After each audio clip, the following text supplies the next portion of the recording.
Gondal marketing યાર્ડના ધાણાની સિઝનની record break આવક. હાઈવેની બંને બાજુ વાહનોની 3 કિલોમીટર સુધીની કતારો લાગી. યાર્ડમાં 1.5 લાખ ગુણી ધાણાની આવક થઈ. બીજી જાહેરાત ન થાય ત્યાં સુધી ધાણીની આવક બંધ કરાઈ. દૂધની બનાવટો બાદ હવે તો લોટ પણ બનાવટી. સુરતમાં ઘઉંના લોટમાં ભેળસેળ હોવાનો ખુલાસો. ઘઉંના લોટના લેવાયેલા નમૂનાઓ ટેસ્ટિંગમાં ફેલ. પાંડેસરાના શિવશક્તિ ફૂડ્સમાંથી લેવાયેલા ઘઉંના લોટનો નમૂનો સબસ્ટાન્ડર્ડ જાહેર. મધ્યપ્રદેશના કુનો નેશનલ પાર્કમાં ખુશીના સમાચાર. માદા ચિત્તા ગામિનીએ ચોથા બચ્ચાને જન્મ આપ્યો. કેન્દ્રીય પર્યાવરણ મંત્રી ભૂપેન્દ્ર યાદવે સોશિયલ મીડિયા પર પોસ્ટ કરી આપી માહિતી. ભારતમાં ચિત્તાઓની સંખ્યા 39 થઈ.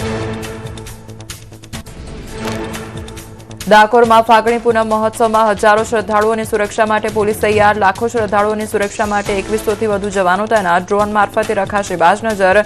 ડાકોર જવાના પદયાત્રી માર્ગ પર પોલીસનું ક્રોસ પેટ્રોલિંગ.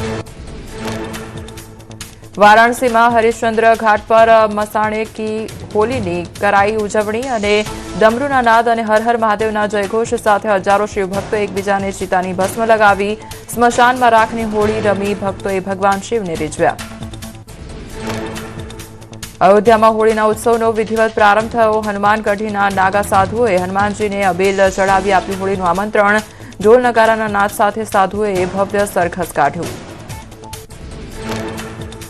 પંજાબના જલંધરમાં આગામી હોળીના તહેવારને લઈને બજારોમાં જોવા મળી રોનક. શહેરની મુખ્ય બજારો રંગો અને વિવિધ પ્રકારની પિચકારીઓથી સજ્જ થઈ. પિચકારી અને વોટર ગન માટે ભારે ભીડ જોતા વેપારીઓમાં ઉત્સાહ જોવા મળ્યો.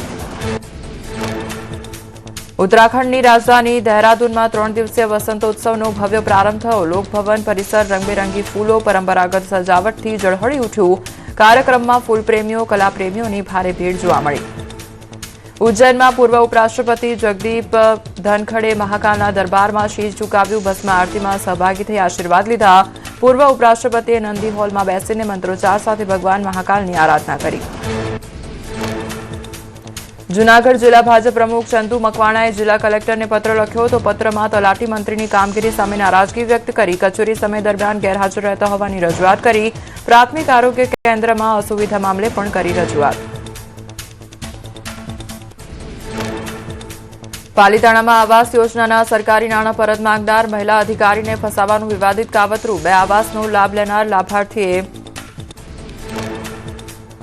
મુન્દ્રાના રુદ્રાક્ષ જ્વેલર્સમાં થયેલા લૂંટના નિષ્ફળ પ્રયાસ અને ફાયરિંગની ઘટનાનો પશ્ચિમ કચ્છ પોલીસે પર્દાફાશ કર્યો. પશ્ચિમ કચ્છ પોલીસે આંતરરાજ્ય ગેંગના 3 સાગરીતોને દબોચ્યા. 14 દિવસના દિલધડક સર્ચ ઓપરેશન બાદ આરોપીઓ ઝડપે. ઓડિશાના કોરાપુટમાં પોલીસનો સૌથી મોટો દરોડો અને 200 કરોડનો નશીલો પદાર્થ અને 5 કરોડનો ગાંજો જપ્ત કર્યો. ઝોલાપુટ જળાશયના દુર્ગમ જંગલોમાં દરોડા પાડીને ગેરકાયદેસર ડ્રગ્સ ઉત્પાદન યુનિટનો પર્દાફાશ કર્યો.